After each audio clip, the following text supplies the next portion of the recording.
মথুরাপুর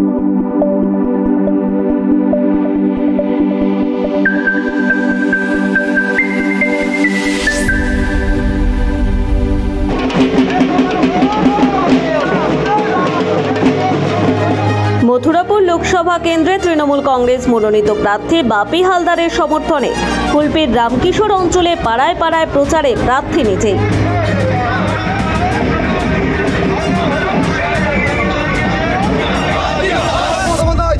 কুলপি বিধানসভার রামকিশোর অঞ্চল তৃণমূল কংগ্রেসের উদ্যোগে এদিন বাংলার অধিকার যাত্রায় উপস্থিত ছিলেন মথুরাপুর লোকসভা কেন্দ্রে তৃণমূল কংগ্রেস প্রার্থী বাপি হালদার, কুলপির বিধায়ক যোগরঞ্জন হালদার, কুলপি ব্লক সভাপতি সুপ্রিয় হালদার, কুলপি ব্লক যুব তৃণমূল কংগ্রেস সভাপতি শামসুর আলম মীর এবং রামকিশোর অঞ্চলের প্রধান উপপ্রধান সহ অন্যান্য নেতৃত্ববৃন্দ।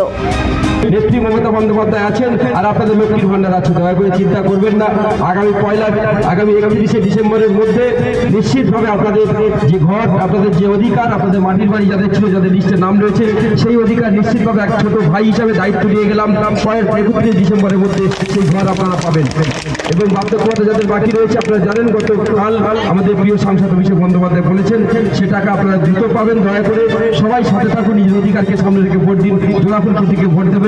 নিজের ভাই হিসাবে, এলাকার সন্তান হিসাবে, আপনাদের পাড়ার তৃণমূল কংগ্রেস কর্মী হিসাবে দয়া করে আশীর্বাদ করবেন, দয়া করবেন, যাতে করে আগামী দিন আপনাদের সকলের সঙ্গে যেন থেকে এই এলাকার উন্নয়নকে এগিয়ে নিয়ে যেতে পারি। এদিন সকাল থেকে প্রার্থীর সমর্থনে বাইক মিছিল সহ মহিলাদের উপস্থিতি ছিল চোখে পড়ার মতো। মিছিল শেষে জেলেপাড়া প্রাইমারি স্কুল প্রাঙ্গণে একটি নির্বাচনী সভা অনুষ্ঠিত হয়। কুলপি ব্লক যুব তৃণমূল কংগ্রেস সভাপতি শামসুর আলম বলেন যে উন্নয়নের সাথে মানুষকে সাথে থাকতে হবে এবং উন্নয়নকে ধারাকে অব্যাহত রাখতে গেলে তৃণমূলকে ভোট দিতে হবে। এটা একটা বড় বার্তা। রামকিশোর অঞ্চল তৃণমূল কংগ্রেস শক্ত ঘাঁটি। এখানে 23টা মেম্বারের মধ্যে আমাদের 22টা আমরা ক্ষমতায় আছি এবং রামকিশোরের উন্নয়ন নিয়ে কোনো কথা হবে না। আমাদের এখানে দীর্ঘদিনের একটা প্রতিশ্রুতি ছিল, মানে সমস্যা ছিল, যেটা কিনা কাঠের পোল নিয়ে একটা সমস্যা, কয়েক হাজার মানুষ যাতায়াত করে। সেই পোলটাকে আগামী দিনে আমরা রামকিশোর অঞ্চল থেকে যদি খুব বেশি ভোটে আমরা লিড জিতে পারি এবং বাপি হালদারকে জিতাতে পারি, মমতা বন্দ্যোপাধ্যায়ের হাত এবং অভিষেক বন্দ্যোপাধ্যায়ের হাতকে শক্ত করতে পারি, তাহলে নিশ্চয়ই আগামী দিনে উন্নয়ন হবে। এদিন প্রচারের সময় লক্ষ্মীর ভান্ডার পাওয়া মহিলারা বিভিন্ন জায়গায় প্রার্থীকে ফুলের মালা দিয়ে আগাম শুভেচ্ছা জানায়, আবার কোথাও কোথাও মিষ্টিমুখও করায় মহিলারা।